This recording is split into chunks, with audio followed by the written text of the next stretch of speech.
Hello everybody. Imagine a city by the shores of the Caspian Sea, surrounded by the majestic Caucasus Mountains.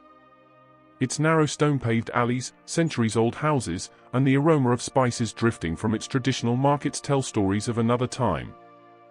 This is Derbent, a small city with a colossal tale, where Islam first set foot on Russian soil.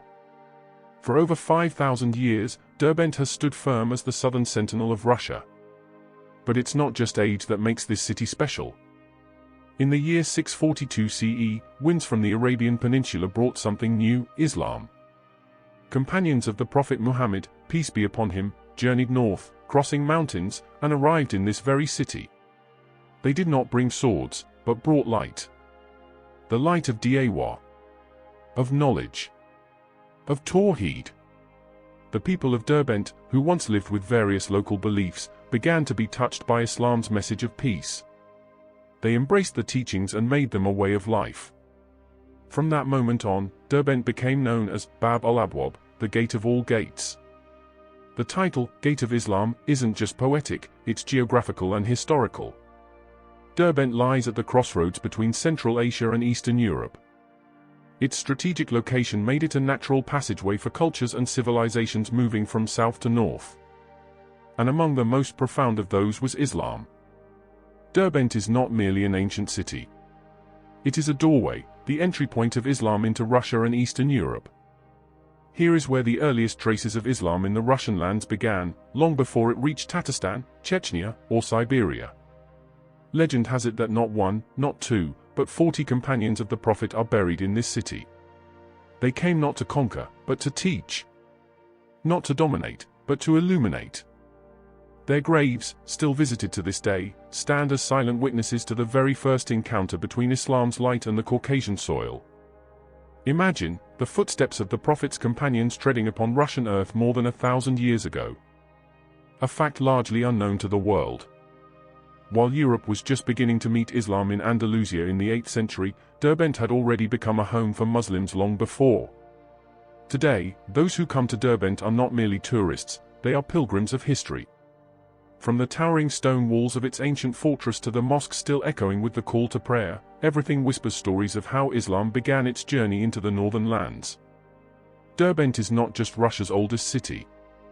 It is the guardian of Islam's gateway, a spiritual fortress, and the beginning of a long saga of Muslims in a land once far from Medina, but always close to the hearts of those who carried the message of faith.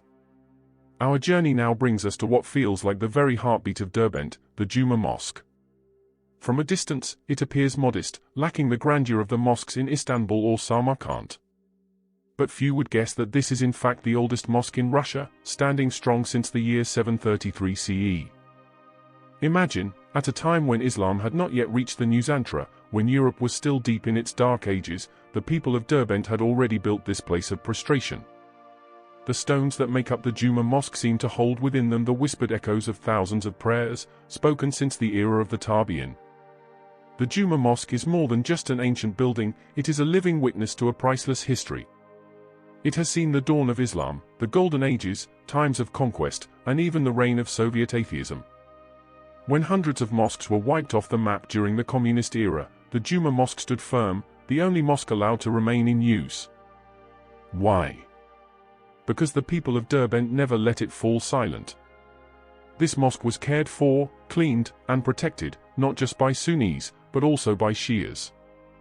Inside this sacred space, both major branches of Islam pray side by side. No divisions. No conflict.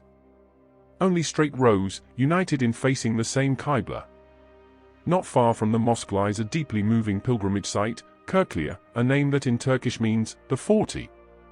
It is believed to be the resting place of 40 companions of the Prophet Muhammad, peace be upon him, who gave their lives spreading Islam to these northern lands. The graves lie humbly, many marked only by simple stones, but the spiritual atmosphere is overwhelming. Pilgrims come from across the Caucasus and Central Asia to visit. They pray here, reminded that this land did not merely receive Islam, it was sanctified with the blood and sincerity of the Prophet's companions. Here, history becomes real. Islam did not arrive only as a doctrine, but as a struggle. Not just as teachings, but as sacrifice. Modern-day Derbent may be a bustling city, but if you walk its old streets at dawn, you'll hear something invisible yet deeply present, the murmurs of prayers from ancient homes, footsteps quietly heading to mosques, and soft dhikr flowing from the lips of elderly souls who still remember the martyrs of long ago. The Juma Mosque is still alive. Inside, children memorize the Quran. Outside, scholars teach hadith and fiqh. The Islamic spirit is not enforced here, it grows organically, like deep roots quietly spreading through the soil. In an age when many ancient cities become lifeless museums, Derbent remains alive, not merely as a place to live, but as a spiritual inheritance. Every corner offers a lesson. Every stone tells a story. And every mosque stands as a testament that Islam has lived, and will continue to live, in Russian lands. As the sun slowly rises behind the Caucasus Mountains, Derbent begins to pulse with life. In the old market, the voices of fruit sellers echo in Lezgin. Down a narrow alley, a woman greets her neighbor in Azerbaijani. Not far away, children recite the Quran in Arabic. Welcome to Derbent, a city home to more than 60 different ethnic groups, yet living in extraordinary harmony, all sheltered under the light of Islam. The people of Derbent paint a living portrait of diversity: Lezgin, Azerbaijani, Tatarstan, Kumyk, Dargin, and many more. Though their languages and traditions differ, nearly 90% of them embrace Islam. In many cities, ethnic differences often sow seeds of conflict. But in Derbent, Islam is the unifying language stronger than any accent or dialect. In the mosque, there are no separate rows for Lezgin or Tatarstan. Everyone prostrates together. They greet each other with Assalamu alaikum, even if their tongues pronounce it differently. More than just worship, Islam has become the social fabric that binds the community. They share in Eid celebrations, collaborate in weddings, and gather in prayers during hardship. In Derbent, Ummah is not just a word, it's a daily reality. Derbent is also known as a city that bridges the two major Islamic schools of thought, Sunni and Shia Ja'afari. Coastal areas like Derbent tend to be more Shia, while the mountainous regions lean Sunni. But rather than a source of division, this difference has become a symbol of rare tolerance in the modern Muslim world. At Juma Mosque, Sunni and Shia pray side by side without barriers. They share space, pulpits, and even dreams of peace. Here, differences are not feared. They are embraced, respected, and united under the same Sharia. Elsewhere, the Muslim world often shakes with sectarian conflicts, ethnic strife, and political tensions. But Derbent shows that difference is not a threat, but a treasure, that Muslims can be diverse and yet still be brothers and sisters. Perhaps the world can learn from this small city, how coexistence is not just possible, but beautiful. How difference can become art, and Islam the palette that unites it all.